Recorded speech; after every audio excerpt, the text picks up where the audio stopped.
I stand here as a potential successor to Eugene V. Debs in argument of a system to protect freedom, justice, and equality.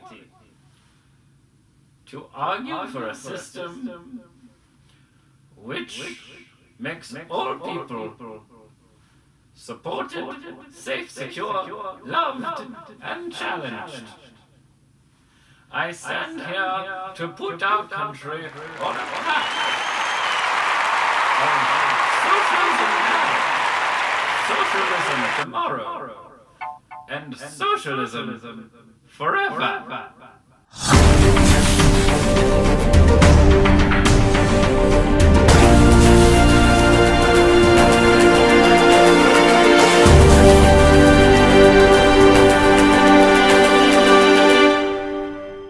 Hello. Today's topic is socialism.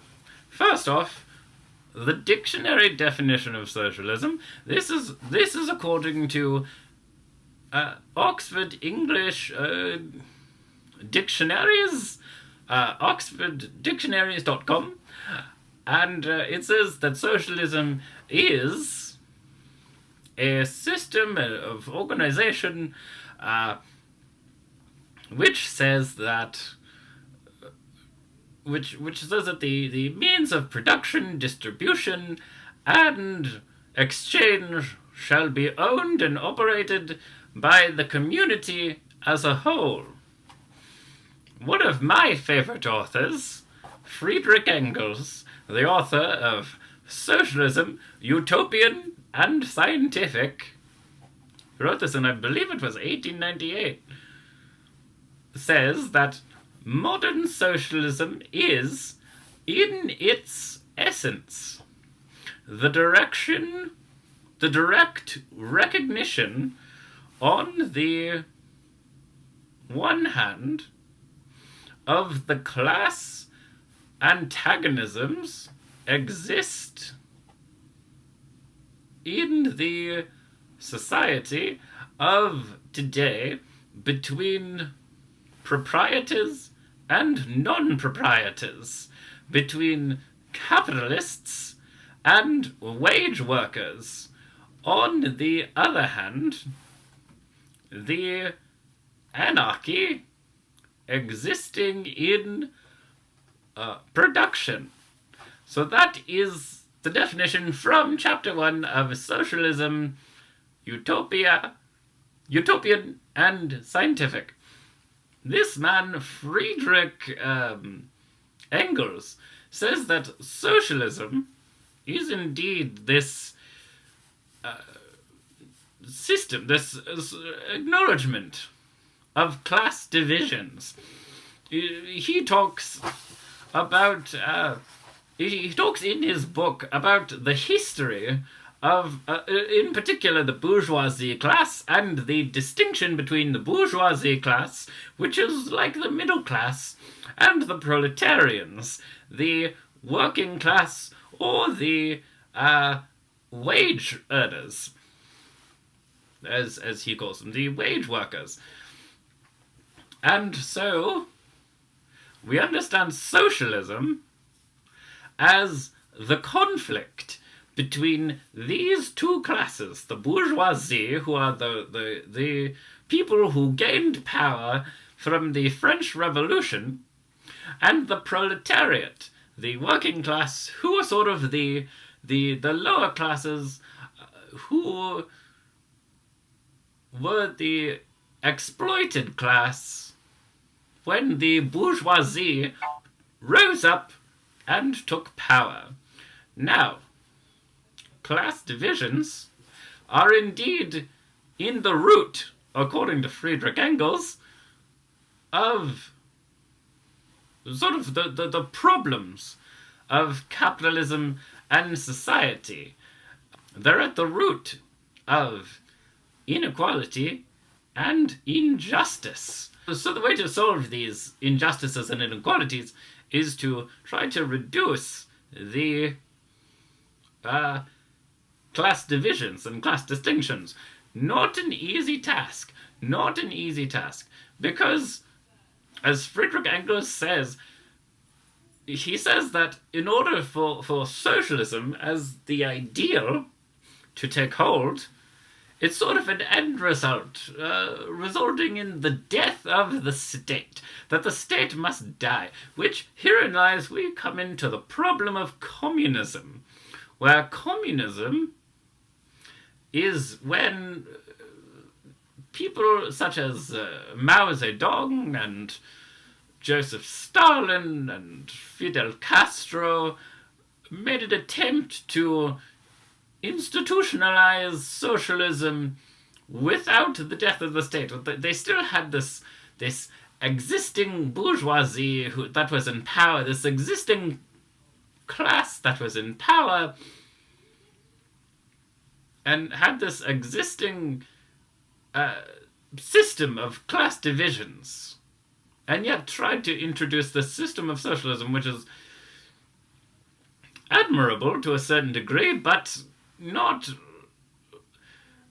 well, it doesn't bring about the success of socialism, because socialism is the socialist ideal comes into play when the state acquires, this is according to Friedrich Engels, when the state acquires the means of production, and the state acting in the role of, acting on behalf of the proletariat, the working class, seizes the means of production, and seizes the means of distribution and exchange,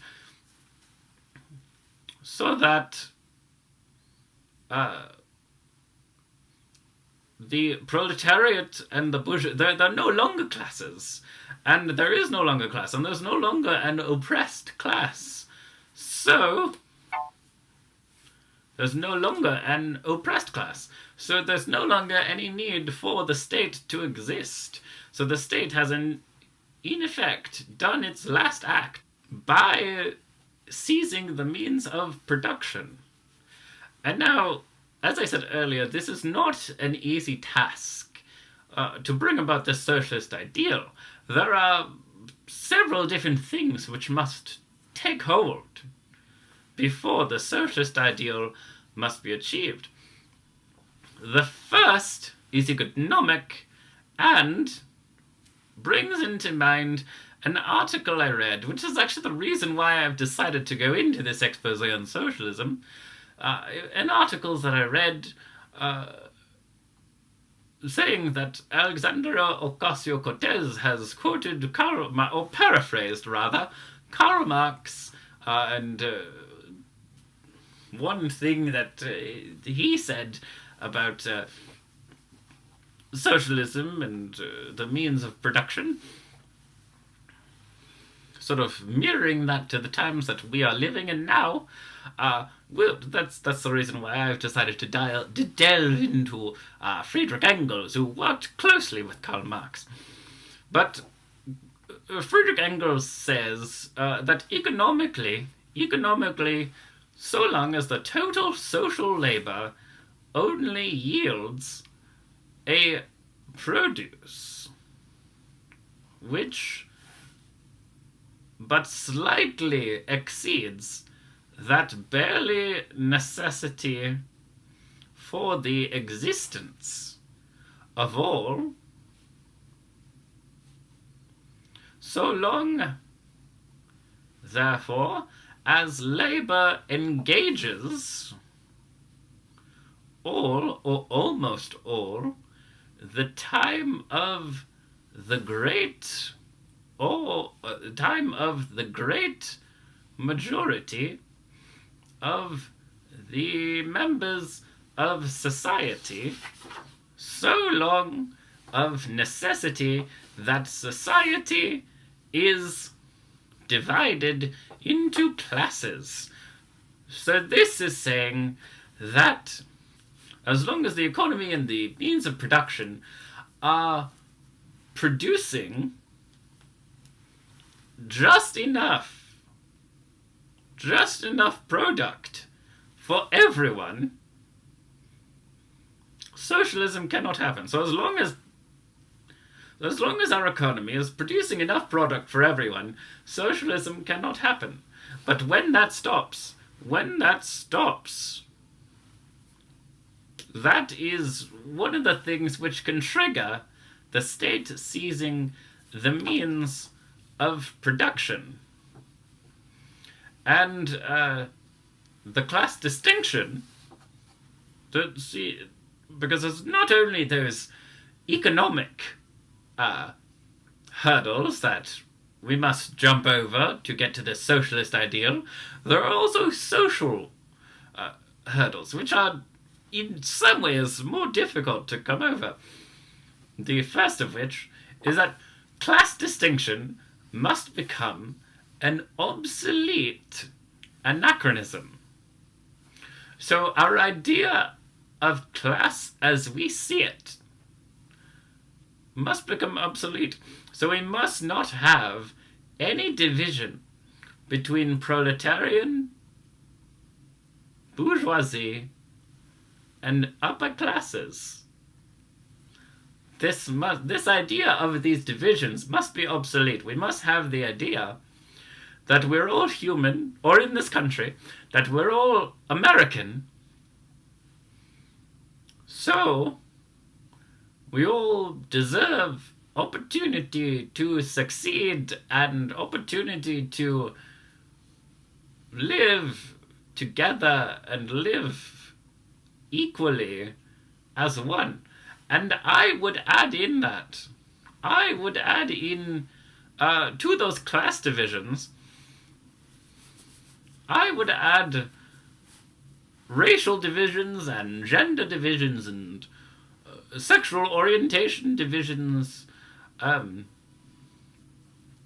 long as we have a concept of these divisions, and these divisions come into importance in dividing us and pitting us against each other, we cannot have socialism.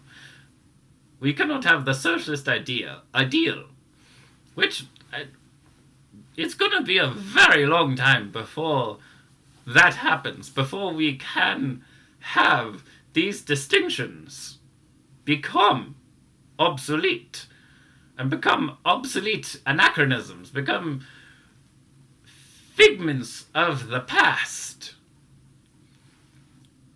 Because for many years, for several years to come, there will always be divisions to divide us, whether those divisions be between proletariat and bourgeoisie, or between black and white and Asian and Jew and non-Jew and Indian and First Nation people and European and whatever other African nations, Ethiopian and Malian, or whether those divisions be between men, women, agender and other non-binary people, transgender people, between gay people and straight people and pansexual people and asexual people. So long as there are these divisions, so long as these divisions keep us from coming together and being one people, we cannot have socialism. And the last point that Friedrich Engels makes in his book, Socialism, Utopian and Scientific, is that intellectual leadership by a particular class must not only be superfluous, but also must economically, politically, and intellectually become a hindrance to development. This is one that I think, if we're not there already, I think we're close to it.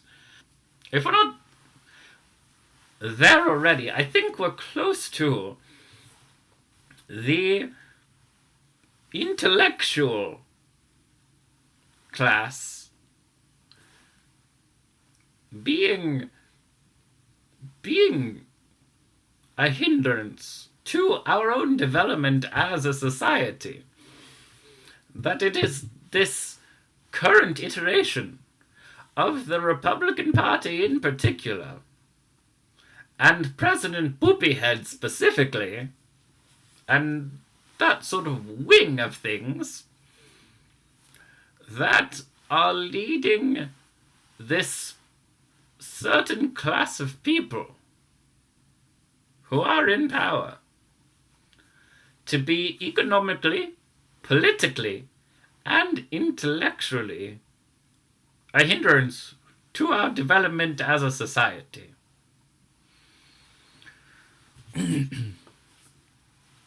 So now that I've talked about what socialism is and how it is that we exactly get to the socialist ideal, I want to speak a little bit about the labels and what we should call people, and maybe not solve things, but put us on a right direction. Which, if you have any ideas, any additions to what I've said, please comment down below. Give me pretty comments to look at. I enjoy it. First, let's talk about democratic socialism. The DSA, the Democratic Socialists of America, are on the rise in this country, with Alexandria Ocasio-Cortez aligning herself with the DSA, and Bernie Sanders calling himself a democratic socialist. They are democratic. They are truly democratic socialists. Whereas I, Dr. Leonard Tomenti, am a socialist, pure of heart, true of word. The difference between us is that I am an idealist, and I have my head in the clouds, a bit more than most people. A socialist is someone who says, let's be on the path of socialism, and we can get there one day. That we can get to this place of the death of the state, where we no longer need the state as we know it, as we now know it, as we now comprehend it.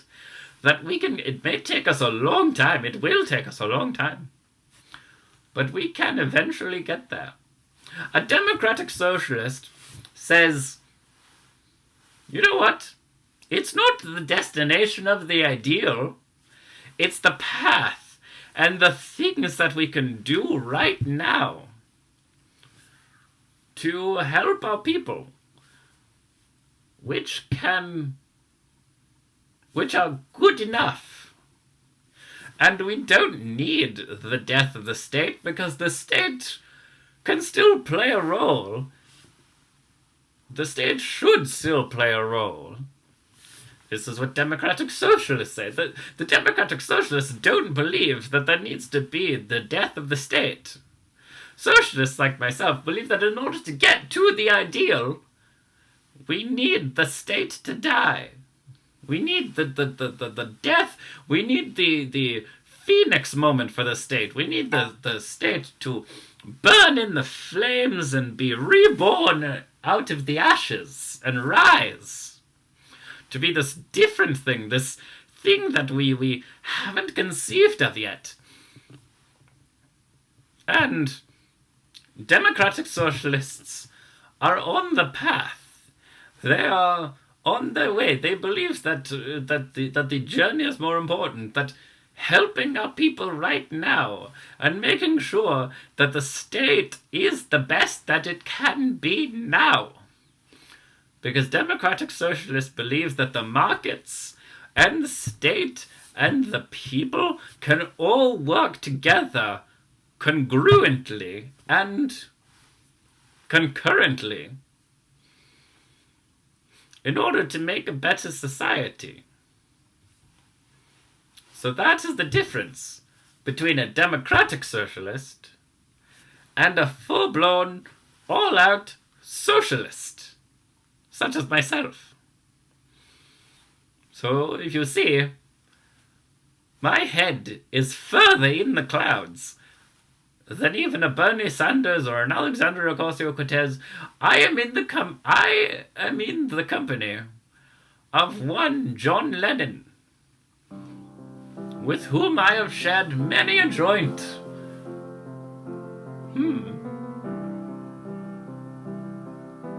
I miss those times. Well, anyway. So, I hope you enjoyed this little expose into socialism, and don't forget to give me all of the analytics to look at. I like seeing the good analytics and all of it. And give me the comments to read and reactions to socialism. Are you a democratic socialist or are you a flat-out socialist? I would like to hear what you all have to add to this discussion that I believe we should have about socialism. Thank you. Enjoy science. And remember, always look inward. Hello, I wanted to come in at the end real quick to just give a quick reminder, reminding you all to go to @Tomenti on Twitter, go to Leonard Tomenti on Facebook, email me at dr.leonard.tomenti@gmail.com if you have a question or a comment, or if you would like to contribute in any way to the show, and like it, subscribe, do all the things, give me the analytics to look at. I like seeing it. I like the interactions I have with all of you. Enjoy science. Keep looking inward, and be kind.